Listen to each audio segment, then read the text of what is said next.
I am chatting with Mark Skaggs. He is the lead developer for a game called Farmville. It recently put Zynga on the map after everyone, from teens to moms to dads, have become addicted to this game, let me tell you. And I've heard it from everyone, even at my office.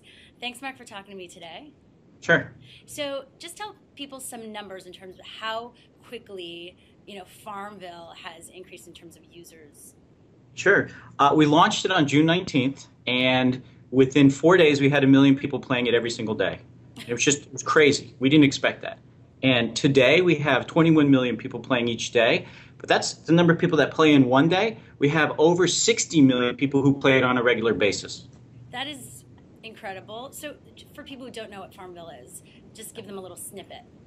So Farmville, it's really simple. It's a virtual farm. You go on there, you plant some crops, you wait a while, you harvest them, you decorate them with buildings, you bring animals on it, and then you have cows that you can milk. It's a really simple process. And when I kind of describe it in words, you're going, that doesn't sound, how could that be so interesting? But just trust me, just play it a little bit and you'll see.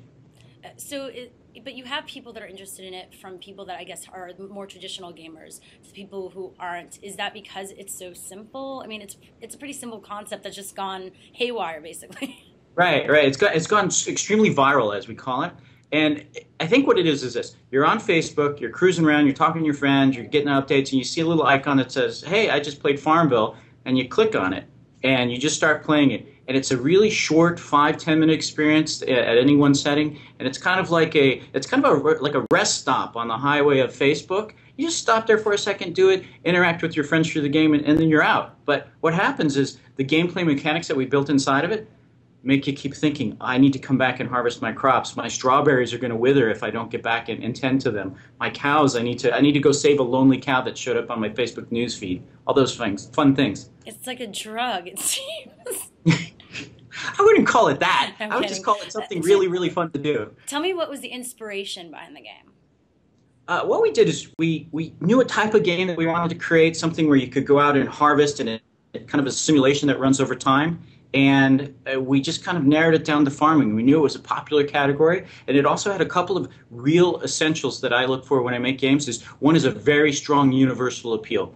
Everybody knows farming. So when we did that, then we added some really fun, cool game mechanics to it and really nice graphics. And then it took off. So you come from a traditional video game background, right? Right. Do you see this as being a competitor to that whole industry? I think anything that competes with people's time is a competitor to every other industry, and certainly Facebook and Facebook social games and games from Zynga really use up people's time. So what we're finding is that, and myself included, as the years go on, time slices get smaller and smaller and smaller. So I don't have time to sit down and play a console game for 2 hours in one setting anymore. But I certainly have 5 or 10 minutes when I'm on Facebook, and that's the kind of market that we're tapping into. So now you have Cafe World that was launched Right. through Zynga. Is that now competing? In September 30th at launch, it already has more than 15 million users, even though it's within the same company. Is that a competitor? Now, what we find out is that players play all of our games in different forms and fashions, and it's really an audience that likes Cafe World and Farmville and Yoville. That's a very nice, consistent audience, and since the gameplay experiences are so small and kind of thinly sliced, they can just kind of bop from game to game to game as they sit down to play. Have you heard any crazy stories in terms of people who are addicted that have come up to you and been like, oh my God, I love your game so much? What's the craziest one? Well, nothing, kind of that approach. But what we see all the time, we get reports all the time of people, people on our team and other people at Zynga wearing like a Farmville T-shirt when they walk through the airport, and the TSA people say, "We love that game." I was walking through SFO last week, and I had one of our swag. It was a Farmville hat, and I saw people in the baggage line pointing and looking. We walk into bars, or people go to football games, and I'll see people there with their laptops open, tending their farms, and it's crazy because everybody so loves it, and for us that's really, really flattering. So you guys it's put really this fun. game out there, and how much does it evolve after that? Like, how much are you working on developing it? Because that's in a way how it's different from traditional gaming as well. Yep, totally. We look at it as a gaming service. So every single week we put new stuff into the game. We release about twice a week. new features, new art, new gameplay elements, and it's just continually evolving. So the game that we have now is a lot deeper and more rich and even better than it was when we first launched it a few months ago. Now I know you have a Halloween theme. Are we going to see like a Christmas theme? You know, what are the themes that we're going to like? Give us a little hint of other types of fun things you're going to be adding. The easy ones, of course, is we just follow the seasons and the holidays, right? Thanksgiving and Christmas.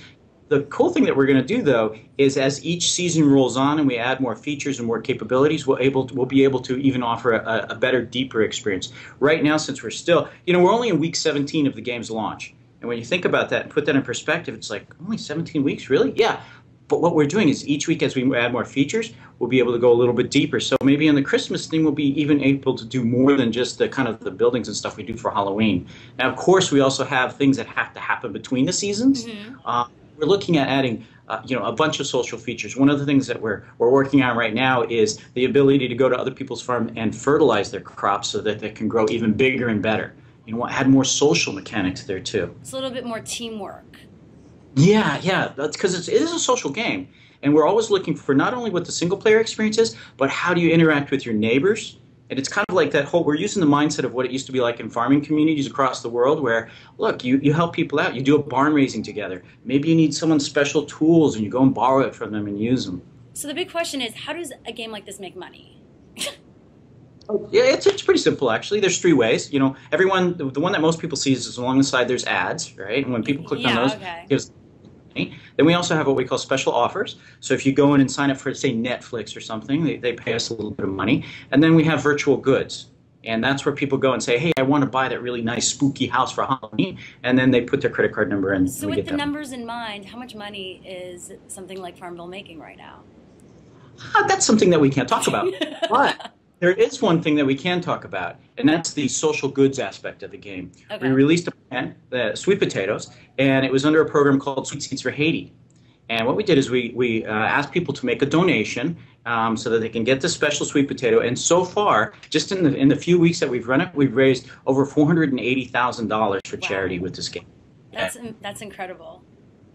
So it is. What's the next big game, do you think? Like, what's the next in terms of social gaming for Zynga? I know that Mark Pincus recently told people yesterday that, the term app economy and that they're going to go beyond Facebook. So what do you think is the next step? I think a couple of different things. I think the first step is that we're going to see more and more of the social network just become part of everybody's lives, and it's going to be the gaming and the process of getting into Facebook or getting onto a social network and getting into a game is more and more transparent. So pretty soon you're going to be playing but not necessarily know it because you're just going to feel like you're interacting with your friends. And so maybe the whole idea of that kind of interface, kind of the veil dropping, and you see on your feed it says, hey, there's a lonely cow there, and you click it to go to Farmville. I think that's the kind of process that's going to really go deeper for everybody. But I also think what's going to happen is we're a little bit of what I would call the traditional sort of upgrade technology arms race that happened in the traditional game business. Games are going to get more fancy, more beautiful, and more interactive as people are playing. So you guys planning on a new type of game? We're always planning on new types of games, but we can't talk about what's coming. But you can take a trend. If you look at the games that we've made over the past couple of years and what's happened with Farmville and Roller Coaster Kingdom and Cafe World, you can see get a trajectory of where we're aiming for. All right, perfect. Well, thank you so much for talking to me today. Sure. I appreciate it. Thanks a lot. Bye.